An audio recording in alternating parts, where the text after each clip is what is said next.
Yo YouTube, it's your bro Yo Elliott here.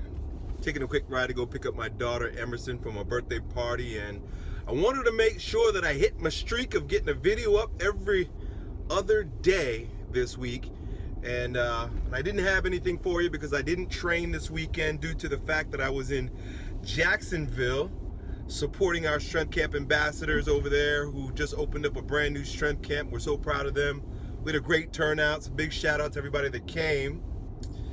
And so like I said, I don't have a training video for you this week. I'm going to be training again tomorrow. I'm making some adjustments to my diet. Like I mentioned in my update video last week, things seem to be going really well. So you might ask, why would I change them? Well, just from experience, my body responds best to frequent adjustments to programs, both weight training and diet. So anything beyond 2 weeks of a consistent tight routine, I think my nervous system begins to fade. My response is slower. So I'm going to go in there and change a few things up before I hit another workout tomorrow. I'll have that recorded for you up later that week. But what I wanted to shout out to you about while I drive here today is a concept that I thought about a lot most recently in these recent years, and that is living our life as a piece of art. You know, we often think of artists as people who compose art on sheets or on canvases, or they sculpt, right? But what I'm proposing here is that every single human being who incarnates in the flesh, you and me both, are artists by the way we choose to live our life.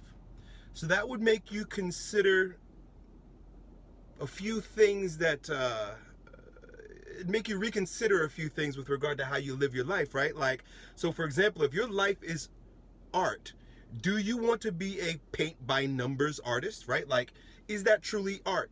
You know, paint by numbers is one of these things where you know what the outcome's going to be, right? You ever do the paint by numbers? So the picture is already drawn out, the outline's already drawn out there, and you've got a palette of colors, and each square or each part of that picture has a number that relates to the right color that's supposed to be there. And if you follow the directions properly, when you get to the end, it looks just the way it's supposed to look. There's no mystery involved. There's no mystery involved. There's no risk involved, but there's no creativity involved. There's no true art involved. And so if we continue to live our lives like a paint by number, that means we're constantly doing what other people do, what other people say we should do. And even more insidious is the fact that we want the safety and security and the stability of knowing that it's going to be a good outcome. True art has no destination. There is no true outcome for art. So when you're dealing with a blank slate and a colorful palette and your imagination, there is nothing but pure potentiality, limitless possibilities for what you may create. And when you live your life in that fashion, you give up the safety and security of knowing what things are going to look like and how they're going to turn out, but you open yourself up to the mystery and to the creativity that allows true art to take form.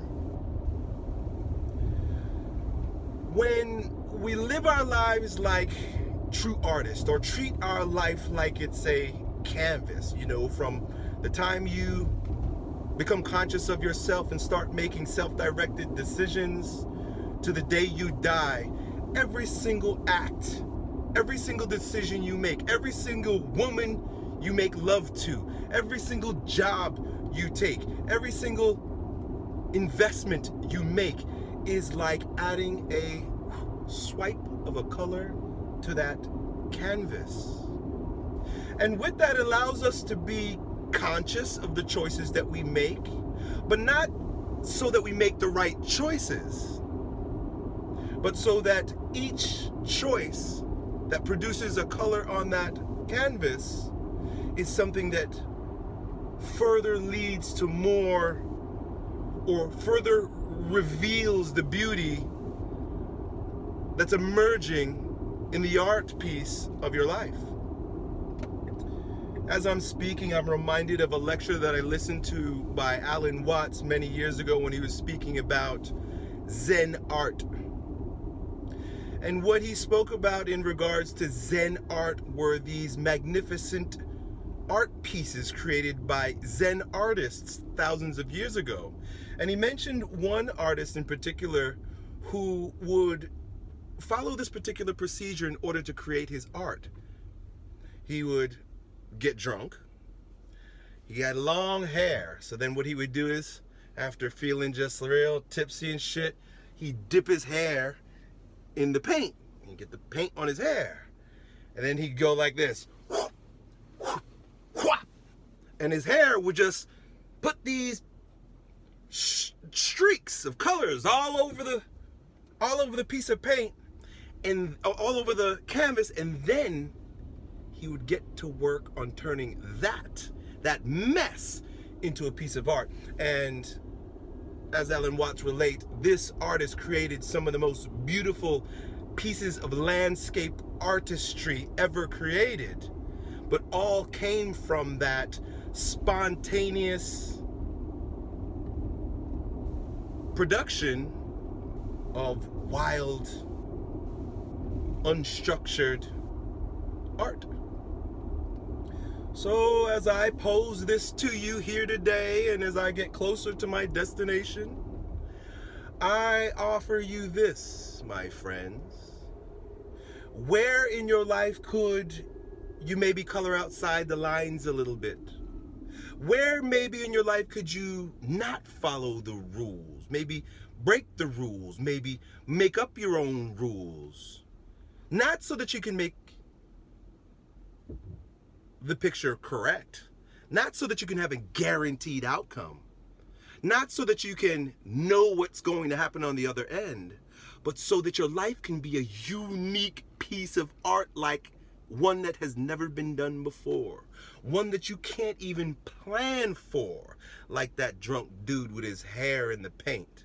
He's not planning, he's just preparing and creating the landscape from the mess that he's created. Turn shit into sugar, be an alchemist, an artist. Done.